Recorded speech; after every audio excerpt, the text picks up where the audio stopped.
नाज़रीन किराम अस्सलाम वालेकुम वरहमतुल्लाहि ताला वबरकातुहू। रज़ा वर्ल्ड यूट्यूब चैनल में एक मरतबा फिर से आप तमामी हज़रात का तहे दिल से खैर मकदम है। इस वक्त आप लोगों से एक बेहद ही ख़ास टॉपिक पर हम बात करने वाले हैं। बैरिस्टर असदुद्दीन ओवैसी का मोदी सरकार से सवाल है कि चीन बताए कितने भारतीय क्षेत्र पर कब्जा किया है और आखिरकार ये चुप्पी कब तक है। मेरे दोस्तों साथियों, यहाँ पर हम आप लोगों को बताएंगे बैरिस्टर असदुद्दीन ओवैसी के तीखे तेवर जो कि उन्होंने हमारी इंडियन गवर्नमेंट से किए हैं। साथ ही साथ आप लोगों को बताएंगे कि उन्होंने यहाँ पर लोगों से क्या क्या सवालात किए हैं।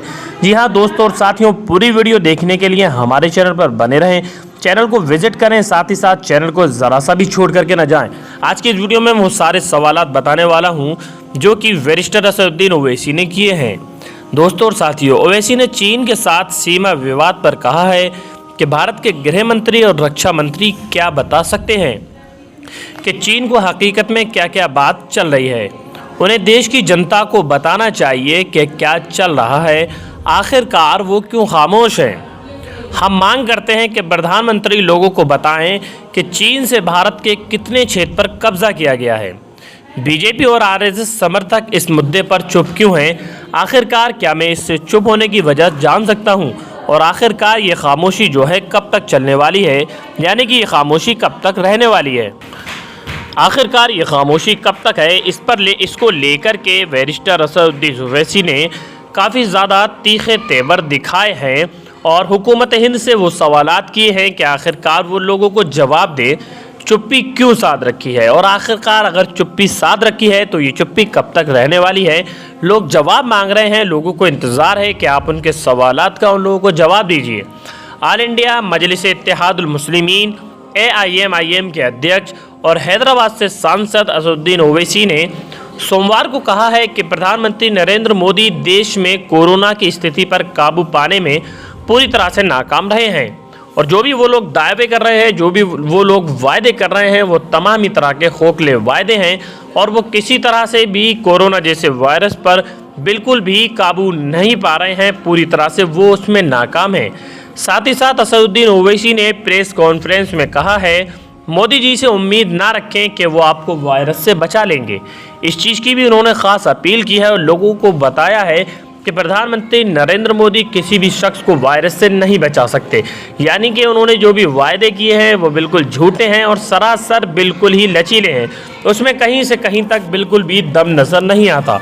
साथ ही साथ उन्होंने ताली बजाने और दिए जलाने से वायरस को फैलने से नहीं रोका जा सकता। इस पर असदुद्दीन ओवैसी साहब ने कहा था कि जैसा कि कोरोना वायरस को लेकर के ताली बजाई गई और दिए जलाए गए, तो इस वायरस को फैलने से इस तरह से नहीं रोका जा सकता। ये सिर्फ और सिर्फ एक अनभक्ति है। दोस्तों यहाँ पर हम आपको बताएंगे कि प्रधानमंत्री मोदी की अगुवाई वाली भारत सरकार कोरोना वायरस को स्थिति को नियंत्रित करने में पूरी तरह से नाकाम रही है।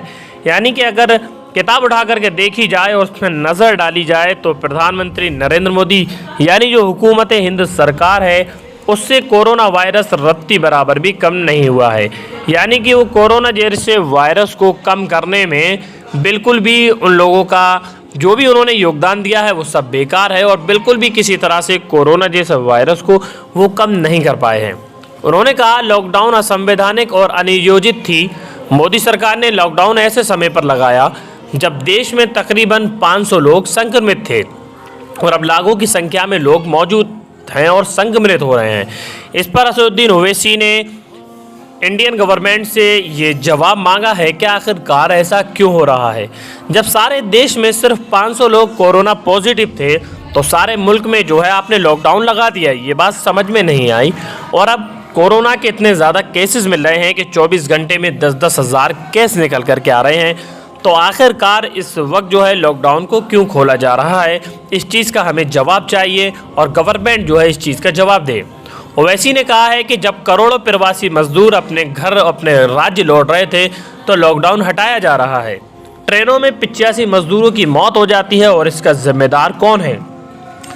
यानी दोस्तों तमाम ही तरह के सवालात बैरिस्टर असदुद्दीन ओवैसी ने किए हैं, लेकिन हुकूमत हिंद ने एक भी बात का किसी भी तरह से जवाब नहीं दिया है। उन्होंने कहा कि जनता आपसे जवाब चाहती है, जनता आपसे जवाब की तलबगार है और आखिरकार आप लोगों को जो है जवाब देना ही होगा। देखते हैं कि इंडियन गवर्नमेंट जो है, हुकूमत हिंद जो है, क्या जवाब देती है और क्या जवाब नहीं देती है। जी हाँ मेरे दोस्तों और साथियों, क्योंकि इस वक्त जो है लॉकडाउन को लेकर के अगर कोरोना पॉजिटिव की बात की जाए तो कोरोना के इतने ज़्यादा केसेस मिल रहे हैं कि इसके बारे में सोचना क्या, इसके बारे में अगर हर शख्स देखेगा तो हर शख्स काफ़ी ज़्यादा परेशान है। जी हाँ मेरे दोस्तों और साथियों, इस वक्त कोरोना के जो है बहुत ही ज़्यादा केसेस मिल रहे हैं और हुकूमत से हिंद से जो है इसी चीज़ को लेकर के सवालात किए जा रहे हैं कि आखिर ऐसी क्या वजह है जो कि आप लोग कोरोना जैसे वायरस के लिए वैक्सीन नहीं बना पा रहे हैं या उस पर कंट्रोल नहीं कर पा रहे हैं। बैरिस्टर असदुद्दीन ओवैसी ने तमाम ही तरह के सवालात किए हैं। साथ ही साथ इन्होंने आगे क्या कहा है हम आज के इस वीडियो में आप लोगों को वो भी बता रहे हैं। उससे पहले आप लोगों से गुजारिश है कि इस वीडियो को अगर आप लोग ज़्यादा से ज़्यादा शेयर करें तो ये बात बहुत ही आगे तक पहुंच सकती है। सिर्फ आप लोगों की इसमें थोड़ी सी हमें पहल चाहिए कि इस वीडियो को आप लोग जितना हो सकता है उतना ज़्यादा शेयर कर दें। लॉकडाउन असंवैधानिक है क्योंकि मोदी सरकार ने लॉकडाउन ऐसे समय पर लगाया है जब देश में तकरीबन 500 लोग कोरोना पॉजिटिव थे और अब लाखों की संख्या में लोग पॉजिटिव हैं। तो आखिरकार ये बात समझ में नहीं आ रही है, जब 500 लोग थे तो लॉकडाउन लगा दिया गया था, लेकिन आज जो है लाखों की तादाद में लोग कोरोना पॉजिटिव हैं, तो फिर इस वक्त लॉकडाउन क्यों हटा दिया गया।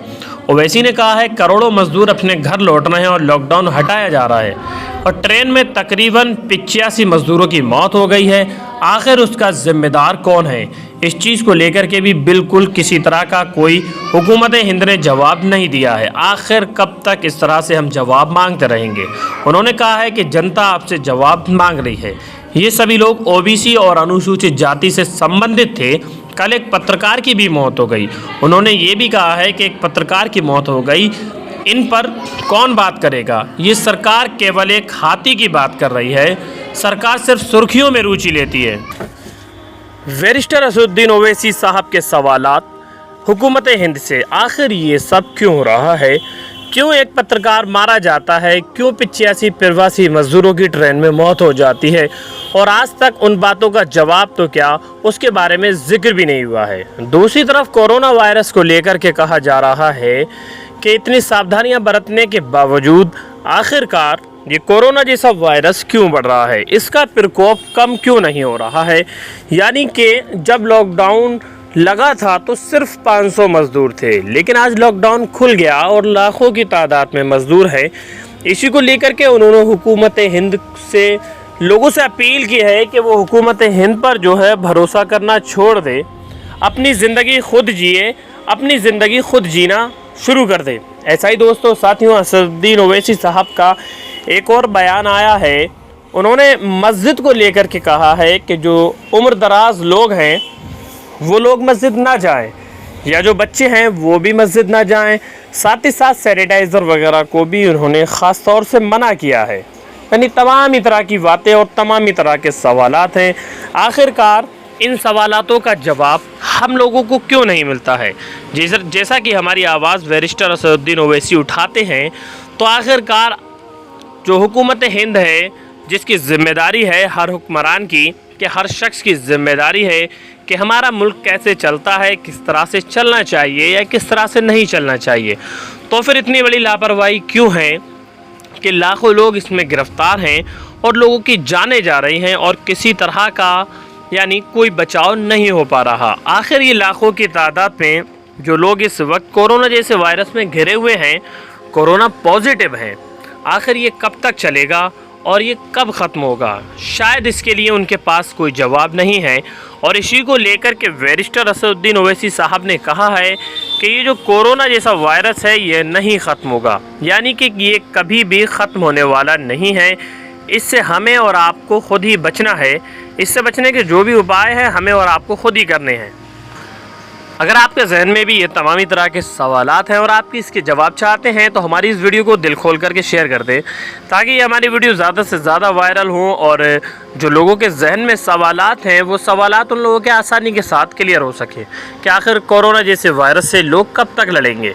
आखिर इसके लिए कोई इलाज या कोई रोक टोक तो होनी चाहिए, जो कि इस वक्त लाखों की तादाद में लोग इसमें गिरफ्तार हैं और दिन ब दिन हज़ारों की तादाद में केस बढ़ रहे हैं।